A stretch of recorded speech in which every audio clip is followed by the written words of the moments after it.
Le thème de la parole s'intitule « En ce temps de la fin, il y aura des divisions. » Et c'est la vérité.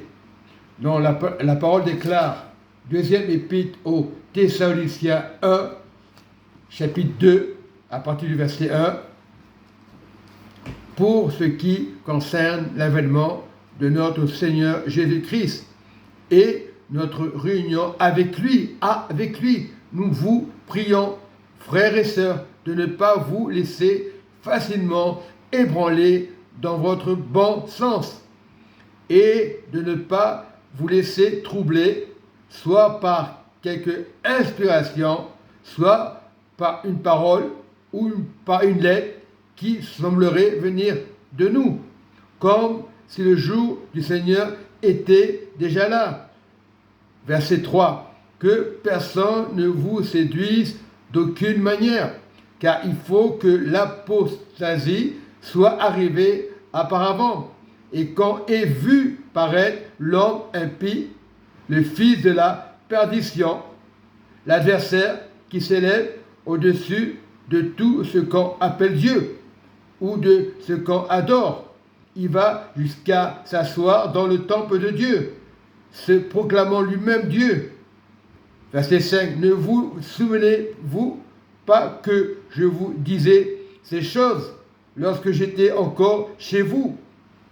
Il parle des disciples.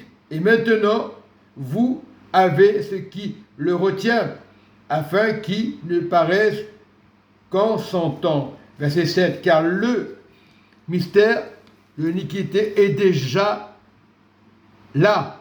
Il faut seulement que celui qui le retient encore ait disparu. Alors paraîtra l'impie que le Seigneur Jésus détruira par le sceau de sa bouche. C'est Jésus qui va les détruire, c'est pas toi. Jésus, il faut prier. Et la prière, c'est une protection. Voilà. C'est Jésus qui va l'écraser. Il écrasera dans l'éclat de son avènement. L'apparition, c'est impie, se fera par la puissance de Satan, avec toutes sortes de miracles. Eh oui, faites attention, chrétiens. Il peut y avoir des miracles, faites attention. À l'église aussi, des signes et des prodiges, mensonges. Et avec toute la séduction de l'iniquité pour ceux qui périssent parce qu'ils n'ont pas reçu l'amour de la vérité pour être sauvés. Et l'amour de la vérité, c'est Jésus. Quelle que soit l'église, quelle que soit l'étiquette, c'est à Jésus qu'il faut regarder. On n'a pas le temps de s'amuser. C'est bien de faire des agapés, c'est bien d'apprendre des choses. Non, la parole, on l'apprend telle qu'elle est, la parole. Voilà, il ne faut plus rien aux visions. Maintenant, c'est à l'éternel. Voilà, parce qu'il y a beaucoup qui vont s'égarer.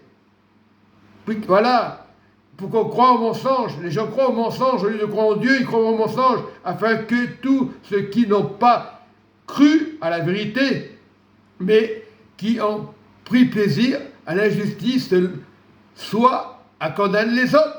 Non, Dieu ne condamne pas. Verset 13.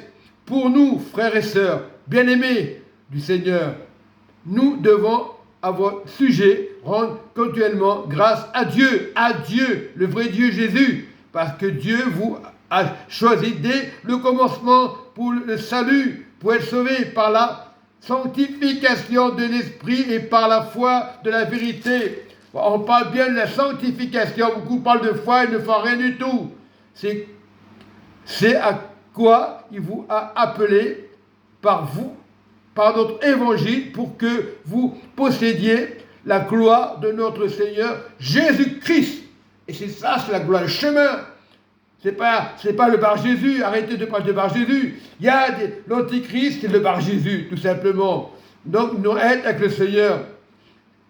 Verset 15. Ainsi donc, frères, demeurez fermes et retenez les instructions que vous avez reçues, soit par notre parole, soit par notre lettre, que notre Seigneur Jésus-Christ lui-même et Dieu notre Père, qui nous a aimés et qui nous a donné par sa grâce une consolation éternelle, et une bonne espérance en Christ, consolant vos cœurs et vous affermissent en toute bonne œuvre et en toute parole de la parole de Dieu. Voilà, il faut prier, il faut persévérer. Il y aura des tribulations, il y aura des faux prophètes.